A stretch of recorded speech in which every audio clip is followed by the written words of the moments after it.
এই যে বন্ধুরা, আমার ভাসুরের ছেলের আর আমার ছোট মেয়ের একই দিনে দুজনের একসাথে জন্মদিন। তো এই যে রাত্রেবেলায় 12টা বাজে, এখন এই যে কেক কাটা হবে দুজনের একসাথে। সঙ্গে থাকো, দেখতে থাকো। Happy birthday to you. আবার মুখ কেটে দিচ্ছে। Happy birthday to you. Happy birthday to you. মনা আর পুচকা।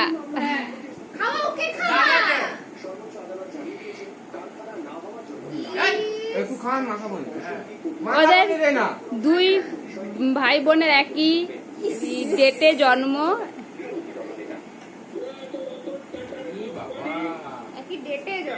একই ডেটই তো বললাম। আমি আর খাবো না, একটু